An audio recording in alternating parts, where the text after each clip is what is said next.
what inspired you naman, together with your husband and best friend, na ilabas nga itong Buchan Manila? Pretty random yung nangyari. Parang chinat ko lang yung best friend ko. That time kasi nasa Alimpuring convention siya ng Pure Gold. So, event organizer talaga yung best friend ko, which is si Louie. So, may idea na siya kung paano yung mga expo, convention, ng mga brands, ganyan. And then also Sir Jomel, which is our CEO for Little Cherry.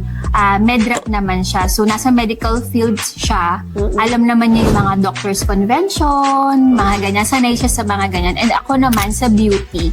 So, sabi ko ganun, wala pa ako nakikitang parang beauty expo na brands ang kasali. Kasi mostly, ang mga kasali talaga sa mga ganyan, manufacturers, suppliers ang kasali. Sabi ng best friend ko sa akin, ikaw, kung kaya mo silang invite, ganon. Tapos, sabi ko, sige, tatry ko lang. Tapos, bibigay ko lang kung ano yung idea ko. After that, nagsabi lang ako in a few CEOs na kilala ko. And then yun, kumalat na yung balita na may ganito ng event, ganyan. So yun na, puno na agad yung first event namin. Oo.